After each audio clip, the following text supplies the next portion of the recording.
پچھلی آیات میں ہم نے یہ پڑھا تھا کہ یوسف علیہ السلام مصر پہنچے قافلے والوں کے ساتھ، اور قافلے والوں نے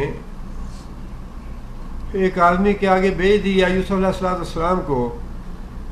جس گھر میں یوسف علیہ السلام پہنچے وہ آدمی حکومت کے کسی اعلیٰ عہدے پر تھا،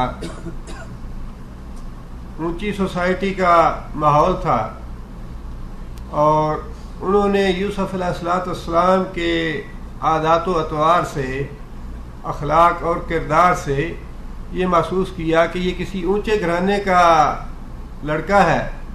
لہٰذا انہوں نے فیصلہ کیا میاں بیوی نے کہ ہم اس کو عزت کے ساتھ رکھیں گے، غلام نہیں سمجھیں گے، اور یہ بھی ممکن ہے کہ ہم اسے اپنا بیٹا بنا لیں اور اس سے ہمیں فائدہ ہو. اب زندگی بڑی اچھی ڈگر پہ اور پرسکون طریقے سے گزرنے لگی، لیکن اس کے ساتھ ہی یوسف علیہ السلام کی گھر کی چار دیواری کے اندر ہی آزمائش بھی شروع ہو گئی. ایک نئے مرحلے سے اللہ تعالیٰ نے یوسف علیہ السلام کو سرخرو فرمایا. وہ مرحلہ یہ تھا کہ عزیز مصر کی بیوی یوسف علیہ السلام سے محبت کرنے لگی. اللہ فرماتے ہیں وَرَاوَدَتْهُ الَّتِي هُوَ فِي بَيْتِهَا. راودت، اس کا مادہ را واو دال ہے، اور وہی مادہ ارادہ کا ہے. ارادہ اور راودہ دونوں میں فرق یہ ہے، ارادہ کا معنی ہے چاہنا کسی بھی چیز کو، راودہ کا مطلب ہے کسی کو راستے سے ہٹانے کی خواہش کرنا، بہلانا، پھسلانا، گمراہ کرنا. راودت کون سا فعل ہے؟ ماضی ہے، بعد مؤنث غائب کا صیغہ ہے. راودت، اس عورت نے یوسف علیہ السلام کو پھسلانے کی کوشش کی، ان پہ ڈورے ڈالنے کی کوشش کی، انہیں چاہا، ان سے محبت کی. راودت ہو کی ضمیر یوسف علیہ السلام کے لیے. التی ہوا فی بیتہا، کون سی عورت؟ التی، وہ عورت، ہوا وہ یعنی یوسف علیہ السلام، فی بیتہا جس کے گھر میں تھے.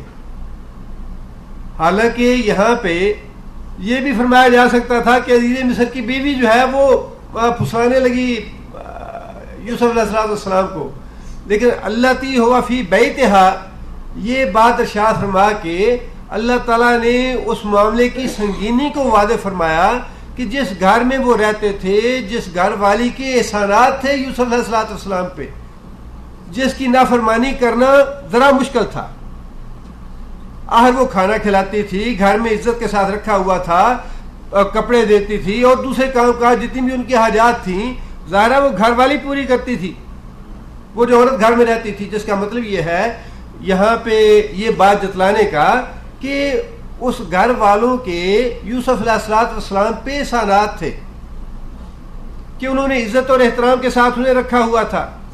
اب جو محسن ہو اس کے مطالبے کو ٹھکرانا ذرا مشکل ہو جاتا ہے. خواہ انسان دل سے کتنا ہی ناپسند کرتا ہو، انسان کہتا ہے چلیں جی محسن ہے یہ، کچھ نرمی کا معاملہ کرنا چاہیے.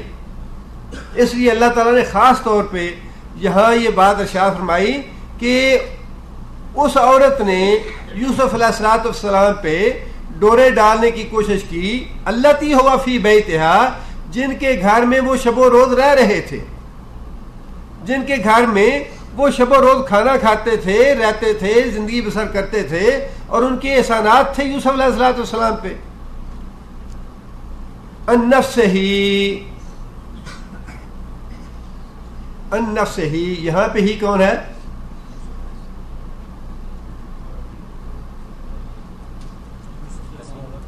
یہاں پہ بھی یوسف علیہ السلام ہے.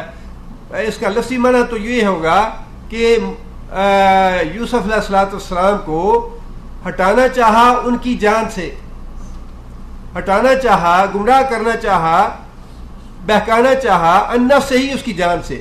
مراد یہ ہے کہ جس راستے پہ یوسف علیہ السلام چل رہے تھے، پاکیزگی، تقوی، نیکی کے راستے پہ چل رہے تھے، اس راستے سے وہ عورت یوسف علیہ السلام کو ہٹانا چاہتی تھی۔ آپ اس کا معنی یوں کر سکتے ہیں کہ وہ عورت جس کے گھر میں یوسف علیہ السلام رہتے تھے، اس عورت نے یوسف علیہ السلام کو ان کے عزم اور ارادے سے ہٹانا چاہا۔ جس عزم پہ وہ قائم تھے، جس بات میں وہ پکے تھے کہ میں یہ گناہ نہیں کروں گا، انہیں اس عزم سے ہٹانا چاہا۔ وَغَلَّقَتِ الْأَبْوَابِ، غلقہ مانا بند کرنا، غلقت کون سا فعل ہے؟ ماضی ہے، واحد مؤنث غائب کا صیغہ ہے۔ غلقت بند کر لیے، ابواب دروازے۔ قرآن مجید کے الفاظ سے یہ بات ظاہر ہو رہی ہے کہ ایک دروازہ بند نہیں کیا بلکہ کئی دروازے تھے، باہر کا دروازہ، اس کے اندر کا دروازہ، اس کا اور بھی 3 تھے 4 تھے، جتنے بھی تھے، لیکن ابواب کا لفظ ہے جس کا مطلب یہ ہے کہ 3 یا 3 سے زیادہ دروازے تھے جنہیں اس عورت نے تالا لگایا یا کنڈی لگائی، جو کچھ بھی تھا، لیکن بند کر لیے، اپنی حفاظت کا پورا انتظام کر لیا۔ غلقت الابواب، دروازے بند کر لیے۔ وقالت، اور کہنے لگی یوسف علیہ السلام کو، حیت لک، حیت کا معنی ہے تعال، حیتا تعال، لک واسطے تیرے، میری بات، میری دعوت تیرے لیے ہے، میں تجھ سے مخاطب ہوں، میں تجھ سے بات کرتی ہوں، تعال کہ تو میرے پاس آ۔ قال، یوسف علیہ السلام نے جواب دیا، معاذ اللہ، معاذ اللہ، اللہ کی پناہ، میں اللہ کی پناہ مانگتا ہوں، میں اللہ کی پناہ میں آتا ہوں، میں اللہ سے پناہ طلب کرتا ہوں اس بات سے جس بات کا تو مجھ سے مطالبہ کر رہی ہے۔ انہو ربی احسن مثوایا، انہو بے شک وہ، ربی میرا رب، احسن بہت ہی اچھا، مثوایا ٹھکانہ دیا اس نے، میرے رب نے مجھے بڑا اچھا ٹھکانہ عطا فرمایا ہے۔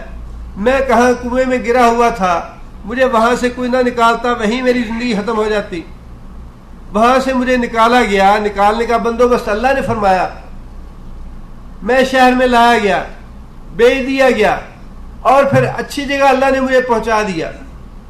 میرے اللہ نے مجھ پہ احسان کیا ہے، میرے اللہ نے مجھ پہ بڑا کرم کیا ہے۔ انہو لا یفلح الظالمون، انہو بے شک وہ، لا یفلح، کون سا فعل ہے لا یفلح؟ مضارع منفی ہے، وہ فلاح نہیں دیتا، وہ کامیاب نہیں کرتا، ظالمون ظالم لوگوں۔ ایک آیت میں پورے کا پورا واقعہ اللہ تعالیٰ نے بیان فرما دیا کہ وہ آزمائش کون سی تھی جس آزمائش سے اس گھر کے اندر ہم نے یوسف علیہ السلام کو دوچار کیا اور ان کا امتحان لینا چاہا۔ اب اس آیت سے 2-3 باتیں اور بھی ہمیں معلوم ہوتی ہیں۔ ایک بات تو یہ کہ ہمیں اس شریعت کے بارے میں علم نہیں کہ حجاب کے احکام کیا تھے، لیکن یہ بات تو بہرحال واضح ہوگی کہ حجاب کا نہ ہونا بہت بڑا فتنہ ہے۔ اگر اس گھر میں حجاب کا اہتمام ہوتا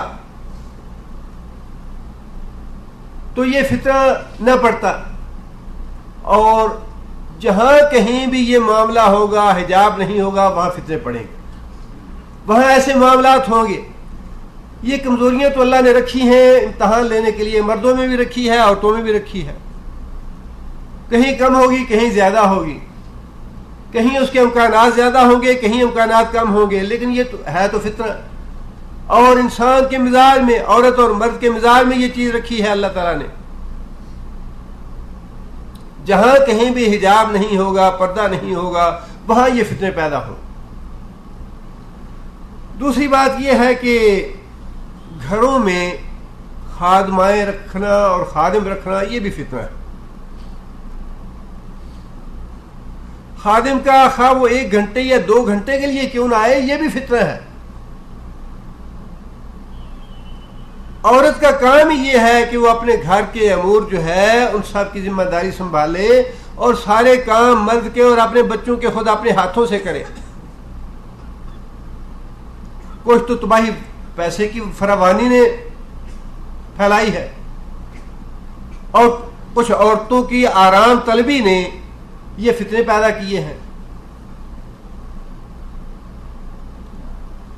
اور تیسری بات یہ معلوم ہوئی کہ انہوں نے بیٹا بنانے کی خواہش کی، معلوم نہیں بیٹا بنا لیا یا نہیں بنایا، لیکن متبنہ بنانا جو ہے یہ لا حاصل بات ہے۔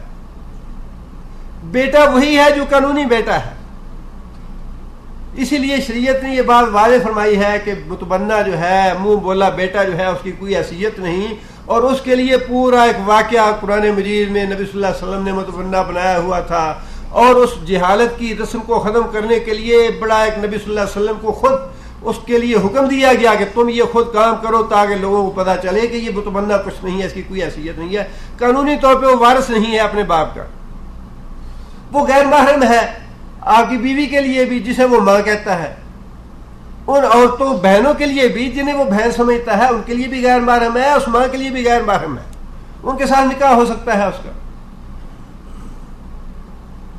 یہ ایسے حقائق ہیں جن سے ہم بعض اوقات آنکھیں بند کر لیتے ہیں، جب پانی سر سے گزر جاتا ہے تو روتے پیٹتے ہیں۔ آدمی شریعت کو سیدھا سیدھا فالو کرتا رہے تو فتنوں سے محفوظ رہتا ہے۔ جو شریعت نے باتیں بتائی ہیں، جو اصول بتائے ہیں، اس طرح وہ فطرت کے عین مطابق ہیں کہ اگر انسان فالو کرے گا تو انسان محفوظ رہے گا، سکھ سے، چین سے اور اطمینان سے زندگی بسر کرے گا۔ لیکن اگر ان قوانین سے انسان اعراض کرے گا، خواہ کتنا ہی اعتماد کیوں نہ ہو، کتنا ہی پیار محبت کیوں نہ ہو، بیٹا منہ بولا بیٹا بیٹا نہیں ہے، اس کی منہ بولی ماں منہ بولی ماں نہیں ہے، منہ بولی بہن منہ بولی بہن نہیں ہے، کچھ نہیں ہے، یہ رشتے ہیں نہیں شریعت میں۔ اور یہی چیز معلوم ہوتی ہے یوسف علیہ الصلوۃ والسلام کے اس واقعے سے کہ گھر میں رکھا، حجاب کا اہتمام نہیں تھا، فتنہ کھڑا ہو گیا۔ انہوں نے سوچا یہ تھا بیٹا بنائیں گے، لیکن بیٹا کیسے بنے، بیٹے والا خون ہی نہیں ہے، وہ ماں ہے ہی نہیں جو محبت کر بیٹھی اس سے، اور جس نے اس حد تک مطالبہ کیا کہ کھلے الفاظ میں کہا کہ میں تمہیں حکم دیتی ہوں کہ میرے ساتھ بدفعلی کرو۔ کہاں رہا بیٹا، کہاں گیا وہ قانون؟ یہ سارے فتنے ہیں، اور ان فتنے کو ہمیں خود دعوت نہیں دینی چاہیے۔ پہلی بات تو یہی ہے، وَقَرْنَ فِي بُيُوتِكُنَّ، عورتیں اپنے گھروں میں بیٹھیں، ان کا مقام اپنا گھر ہے، اور اگر کسی ضرورت سے نکلنا ہے تو حجاب سے نکلیں۔ حجاب نہیں ہوگا تو فتنے پیدا ہوں گے، گھر کے اندر نہیں ہوگا گھر کے اندر پیدا ہوں گے، گھر سے باہر نہیں کریں گے گھر سے باہر فتنے پیدا ہوں گے۔ اور آگے یوسف علیہ الصلوۃ والسلام نے یہ بات فرمائی، لا یفلح الظالمون، فلاح کیا ہے؟ یوسف علیہ الصلوۃ والسلام کے نزدیک فلاح یہ تھی کہ میں اس برے گناہ سے، اس بدکاری سے، دعوت گناہ سے بچوں گا تو میں کامیاب ہوں، اگر نہ بچ سکا معاذ اللہ تو یہ میری ناکامی ہے۔ لیکن بظاہر جو کچھ آج کل دنیا میں سوچا جاتا ہے، ہاں جی ان کے گھر والوں کے ساتھ بڑے گہرے تعلقات ہیں، اب ان تعلقات سے بلیک میل کیا جائے اور اونچے سے اونچا عہدہ حاصل کیا جائے، دولت حاصل کی جائے، مال اکٹھا کیا جائے، عزت حاصل کی جائے، اقتدار حاصل کیا جائے، اونچے گھروں سے تعلقات پیدا کر کے، اور خاص طور پہ عورتوں کے ذریعے یہی مفاد اٹھائے جاتے ہیں اور لوگ سمجھتے ہیں یہ کامیابی۔ یہاں معاملہ الٹ ہے، یوسف علیہ الصلوۃ والسلام ایسے تعلق پہ لعنت بھیج رہے ہیں جس تعلق میں اللہ کی نافرمانی ہو، اور فرمایا کہ یہ تو ظالموں کا کام ہے، اور ایسے ظالموں کو اللہ کامیاب نہیں کرتا۔ یہ فلاح نہیں ہے، فلاح یہ ہے کہ اللہ کی فرما برداری کی جائے، جو راستہ اللہ نے بتایا ہے اس پہ چلا جائے، اس راستے میں خواہ کتنی تکلیف کیوں نہ آئے، کتنی مصیبت کیوں نہ برداشت کرنی پڑے۔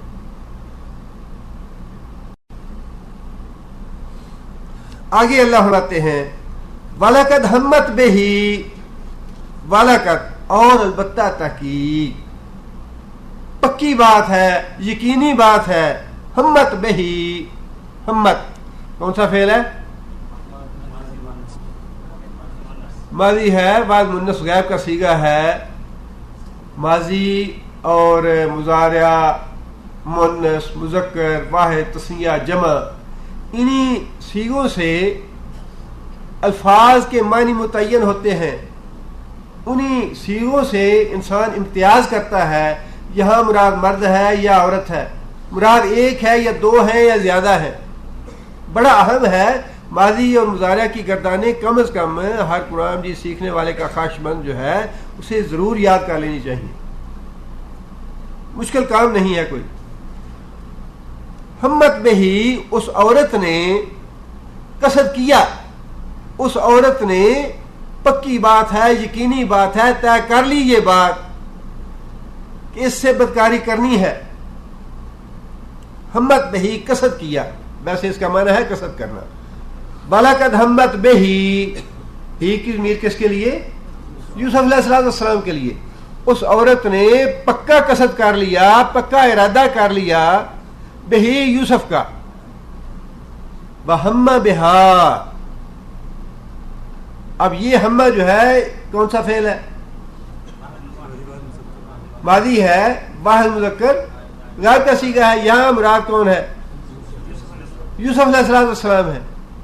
پہلی ہمت جو ہے اس سے مراد وہ عورت ہے جس کا نام زلیخا بتایا جاتا ہے، اور دوسرا ہمہ جو ہے اس سے مراد یوسف علیہ السلام ہے. ہمہ کے دونوں معنی مفسرین نے کیے ہیں. ہمہ کا معنی اپنے دل میں کسی برائی کے لیے وسوسہ پیدا ہو جانا، سوچ پیدا ہو جانا، لیکن اس کا نہ قصد کرنا نہ ارادہ کرنا. ارادہ کرنے سے بھی پہلے جو وسوسہ انسان کے دل میں پیدا ہوتا ہے وہ بھی ہمہ ہے. وسوسہ پیدا ہونے کے بعد ارادہ کر لینا، فیصلہ کر لینا، اس پہ عمل کرنا، اس کا معنی بھی ہمہ ہے. جو لفظ ہمت عورت کے لیے استعمال ہوا وہ آخری درجے کا معنی ہے ہمت کا، کہ اس عورت نے فیصلہ کر لیا، طے کر لیا کہ میں نے یوسف سے یہ کام کرنا ہے.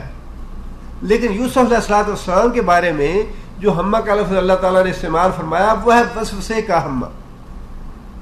یوسف کے دل میں بھی وسوسہ پیدا ہو گیا، اور یہ وسوسہ ایسا ہے، یا خیال یا گمان یا تصور کہہ لیجیے، جس طرح گرمیوں کے مہینے میں شدید روزہ لگا ہو، آدمی اپنے سامنے ٹھنڈے گلاس کا شربت دیکھ لے، اس کے دل میں رغبت پیدا ہوتی ہے کہ میں یہ کبھی پی لوں نا، لیکن کبھی بھی وہ روزہ دار اس کے قریب نہیں جائے گا، اس کو ہاتھ بھی نہیں لگائے گا. پینا تو دور کی بات ہے، پینے کے لیے وہ گلاس کو ہاتھ بھی نہیں لگائے گا، لیکن اس کے دل میں ایک خیال ضرور پیدا ہوگا کہ اتنی شدید گرمی ہے، روزہ ہے اور شدت ہے پیاس کی، یہ کبھی پی لیتا میں. یہ پینے کا تصور جو ہے یہ وہ تصور ہے جو یوسف علیہ السلام کے دل میں لمحہ بھر کے لیے آیا. جبکہ عورت کے بارے میں اللہ نے فرمایا کہ اس نے یہ بات طے کر لی، فیصلہ کر لیا کہ میں نے یوسف کے ساتھ یہ فعل کرنا ہے. وہم بہا، اور یوسف بھی، اور پھر جو ماضی کا صیغہ استعمال کر کے اللہ تعالیٰ نے جو اس کا ترجمہ صحیح بنتا ہے وہ یہ ہے وہم بہا، اور یوسف بھی خیال پیدا کر لیتا، یوسف کے دل میں بھی یہ بات آ جاتی، یوسف بھی اس عورت کا قصد کر بیٹھتا. زیادہ سے زیادہ یوں آپ کر سکتے ہیں ترجمہ، یوسف بھی اس عورت کا قصد کر بیٹھتا. لولا، اگر یہ بات نہ ہوتی، آگے جو آ رہی ہے، لولا، اگر یوں نہ ہوتا، اگر کیا نہ ہوتا، ان رآ برہان ربہ، رآ، اس نے دیکھا، برہان، برہان کا معنی دلیل یا نشانی. اگر اس نے دلیل نہ لے لی ہوتی رب ہی، اپنے رب کی، وہ دلیل کیا تھی؟ جی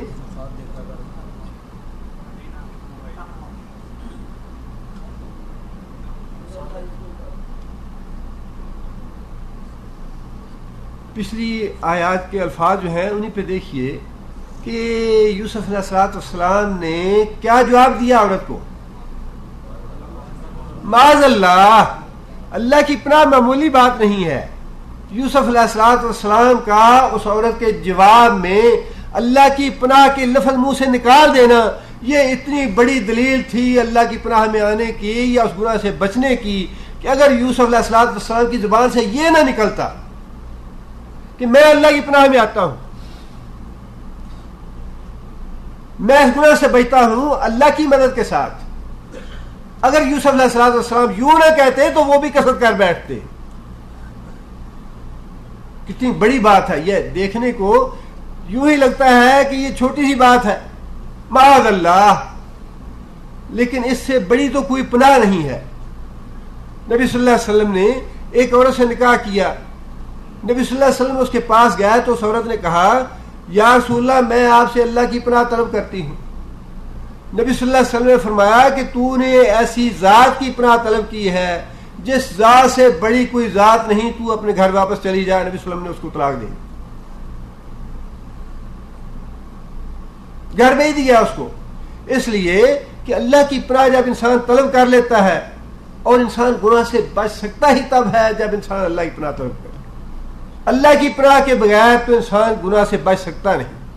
اور یہی وہ برہان تھی جو اللہ تعالیٰ نے یوسف علیہ الصلوۃ والسلام کے دل میں ڈالی، جس کو یوسف علیہ الصلوۃ والسلام نے اپنی آنکھوں سے دیکھ لیا کہ میں اگر اللہ کی پناہ طلب نہیں کروں گا تو میں گناہ میں پڑ جاؤں. لہذا اللہ فرماتے ہیں ہم بہا، یوسف بھی اس عورت کا قصد کر بیٹھتے اگر وہ برہان نہ دیکھ لیتے رب ہی، اپنے رب کی طرف سے.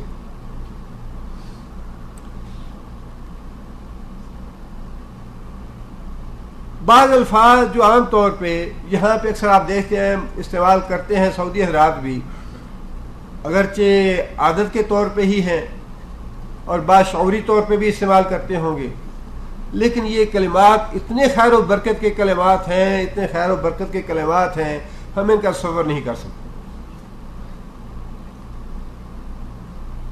سورہ کہف میں اللہ تعالیٰ نے واقعہ بیان فرمایا، ایک موحد تھا، ایک مشرک تھا، اور موحد نے کچھ وعظ اور تبلیغ کی مشرک کو، تو اس نے کہا نہیں نہیں، یہ تو تم ایسی باتیں کرتے ہو، مجھے یہاں بھی بڑا کچھ ہے میرے پاس، میں عیش و عشرت کر رہا ہوں یہاں بھی، اور وہ قیامت جو تم بتاتے ہو آ بھی گئی تو ہم وہاں بھی عیش کریں گے، دنیا میں بھی ہمارے لیے عیش ہے، آخرت میں بھی ہمارے لیے عیش ہوگی اگر آ گئی تو. اللہ فرماتے ہیں کہ اس کی ان باتوں کی وجہ سے اللہ کی پکڑ آ گئی، اس پہ اللہ کا عذاب آ گیا. اور جو بات اسے جتلائی گئی، جو بات اسے کہی گئی وہ یہ تھی لولا اذ دخلت جنتک قلت ماشاء اللہ. کوئی بڑی بات، بہت بڑا فلسفہ نہیں ہے، کچھ نہیں ہے. ماشاء اللہ الفاظ میں اتنا کچھ آ جاتا ہے، توحید بھی ہے، تقدیر پہ ایمان بھی ہے، اللہ پہ توکل بھی ہے، اللہ کے اختیارات، اللہ کے صفات، اللہ کے آگے جھکنا، اللہ کے آگے خضوع، اللہ کے آگے خشوع، سب کچھ اس میں آ جاتا ہے. جرم تمہارا یہ ہے کہ تم نے ماشاء اللہ کیوں نہیں کہا جب تم اپنے باغ میں داخل ہوئے.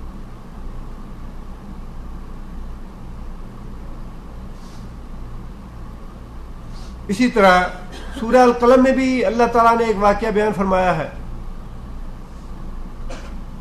باغ تھا بڑا ہرا بھرا سرسبز، اور نیت بد ہو گئی ان کی کہ ہمارا باپ تو صدقہ خیرات کرتا تھا، حصہ نکالتا تھا غریبوں کو، لیکن غریب تو ایسے ہی لے جاتے ہیں، ہمارا اپنا حصہ کم ہو جاتا ہے، ہم بڑے ضرورت مند ہیں. انہوں نے وہ صدقہ خیرات کرنے کی نیت بدل لی، پکڑ آئی اللہ کی طرف سے، اور باغ جو ہے اس کو آگ نے جلا دیا. اللہ فرماتے ہیں کہ جب انہوں نے پھر ایک دوسرے کو ملامت کرنی شروع کی اور انہیں پتا چلا کہ یہ تو ہماری اپنی بدنیتی کی سزا ملی ہے ہمیں، تو اللہ فرماتے ہیں قال اوسطہم، ان بھائیوں میں سے جو سب سے بڑا اچھا تھا اس نے یہ بات کہی الم اقل لکم لولا تسبحون۔ تسبحون کیا ہے؟ تسبحون سبحان اللہ کہنا، تسبحون سبحان اللہ کہنا۔ تمہارا جرم یہ ہے تم نے سبحان اللہ نہیں کہا۔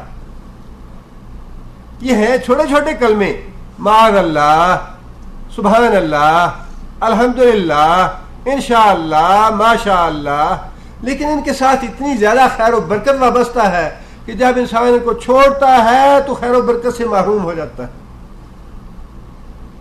اور جب انسان کہتا ہے تو انسان کو اتنی خیر و برکت حاصل ہوتی ہے کہ انسان تصور نہیں کر سکتا اس کو۔ اس لیے اللہ نے فرمایا کہ یہ ایک برہان تھی یوسف علیہ السلام کا معاذ اللہ کہہ دینا، اس سے یوسف علیہ السلام محفوظ ہو گئے، اللہ کی پناہ میں آ گئے۔ آگے اللہ فرماتے ہیں کذالک لنصرف عنہ السوء والفحشاء انہ من عبادنا المخلصین۔ کذالک، یہ سارا معاملہ کیوں ہوا؟ اس عورت نے چاہا یوسف علیہ السلام کو، دروازے بند کر لیے، دعوت گناہ دی، اور یوسف علیہ السلام کو اللہ تعالیٰ نے یہ توفیق دی کہ انہوں نے اس کے جواب میں اللہ کی پناہ طلب کر لی۔ یہ سارا معاملہ کیوں ہوا؟ اللہ فرماتے ہیں یہ سارا معاملہ کذالک، یہ اس لیے ہوا لنصرفا، نصرفا کون سا فعل ہے؟ مضارع ہے، جب متکلم کا صیغہ ہے۔ صرف کا معنی پھیرنا، چینج کرنا، تبدیل کرنا۔ لنصرفا، تاکہ ہم پھیر دیں، عنہ السوء، اس سے برائی کو، والفحشاء، اور بے حیائی کو، انہ، بے شک وہ، من عبادنا، وہ تھا ہماری ان بندوں میں سے، مخلصین، جو چنے گئے ہیں، ہمارے چنے ہوئے بندوں میں سے تھا وہ۔ یہاں پہ اہم بات یہ ہے، اللہ تعالیٰ نے یہ بات ارشاد نہیں فرمائی کہ ہم نے یہ چاہا کہ یوسف کو برائی سے پھیر دیں۔ ہم نے یہ چاہا کہ یوسف کو برائی سے پھیر دیں۔ کیا فرمایا اللہ تعالیٰ نے؟ برائی کو، کیا فرق ہے اس میں؟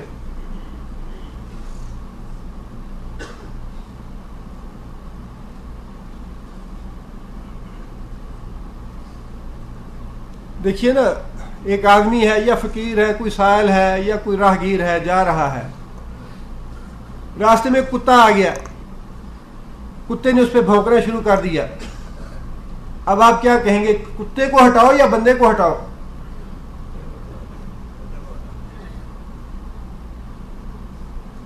جو چیز حملہ کرنے والی ہے اس کو ہٹانا چاہیے۔ حملہ کون کر رہا تھا؟ برائی جو ہے وہ آگے بڑھ رہی تھی یوسف علیہ السلام کی طرف۔ یوسف علیہ السلام نے نہ برائی کا ارادہ کیا، نہ برائی کا قصد کیا، نہ برائی کی طرف بڑھنے کا سوچا۔ یوسف اللہ تعالیٰ نے عظمت بیان کی ہے نبی کی، نبی گناہ کی طرف نہیں بڑھ رہا، بلکہ برائی جو ہے وہ حملہ آور ہو رہی ہے نبی پہ۔ اس سے کیا بات ثابت ہوتی؟ اس سے یہ بات ثابت ہوتی ہے کہ انبیاء جو ہیں معصوم عن الخطا ہے۔ یہ اگلے دن کسی نے ٹیلی فون پہ مجھ سے سوال کیا تھا، اس وقت میرے ذہن میں یہ آیت نہیں تھی کہ قرآن مجید کی کون سی آیت ہے جس میں عصمت انبیاء ثابت ہوتی ہے۔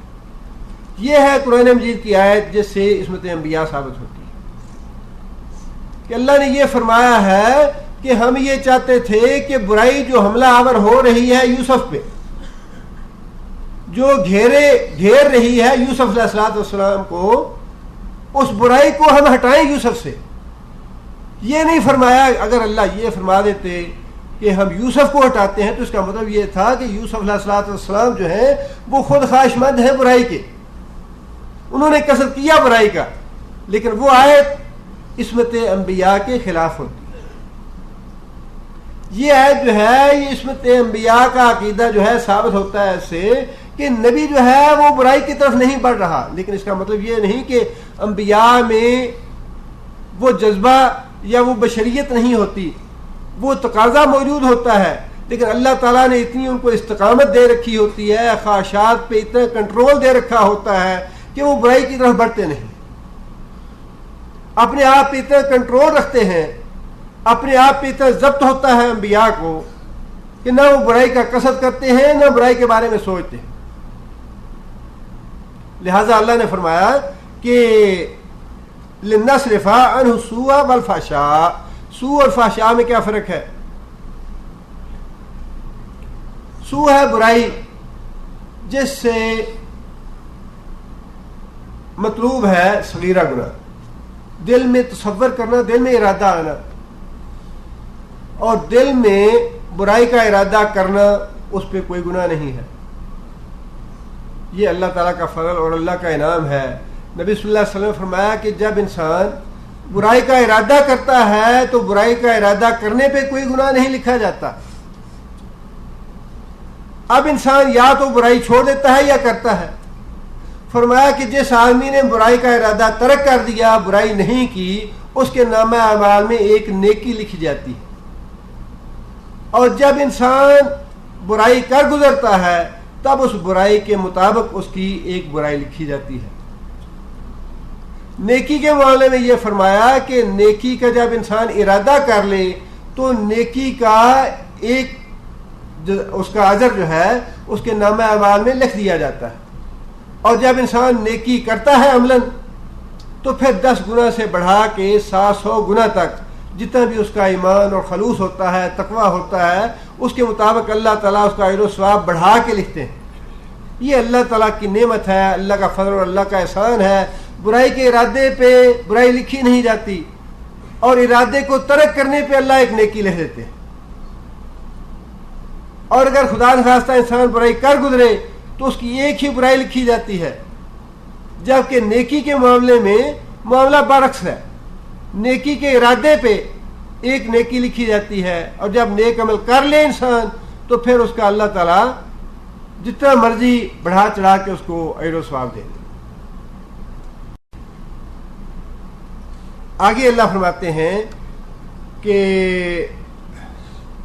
جب یہ معاملہ ہوا کمرے کے اندر جہاں پہ اس عورت نے دروازے بند کر رکھے تھے,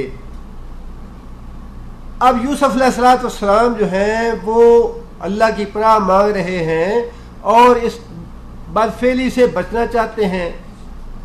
عورت جو ہے جب اس نے یہ دیکھا کہ میری زبانی بات تو یہ نہیں مان رہا, اس نے انکار کر دیا ہے, تو عورت نے جبر کرنا چاہا, سختی کرنی چاہیے, زبردستی کرنی چاہیے. عورت نے جب زبردستی کرنے کی کوشش کی تو یوسف علیہ السلام دروازے کی طرف بھاگے. دروازے کی طرف بھاگے تو عورت نے یوسف علیہ السلام کو روکنے کے لیے پیچھے سے قمیض پکڑ لی یوسف علیہ السلام کی. اب یوسف علیہ السلام باہر نکلنے کے لیے زور لگا رہے ہیں. عورت جو ہے وہ یوسف علیہ السلام کو کمرے کے اندر کھینچنے کی کوشش کر رہی ہے قمیض پکڑ کے. اسی کھینچا تانی میں قمیض پھٹ گئی یوسف علیہ السلام کی. قمیض پھٹ گئی, یوسف علیہ السلام عورت کے ہاتھ سے نکل گئے اور جا کے دروازہ کھول لے جتنے بھی تھے اور کمرے سے باہر نکل گئے.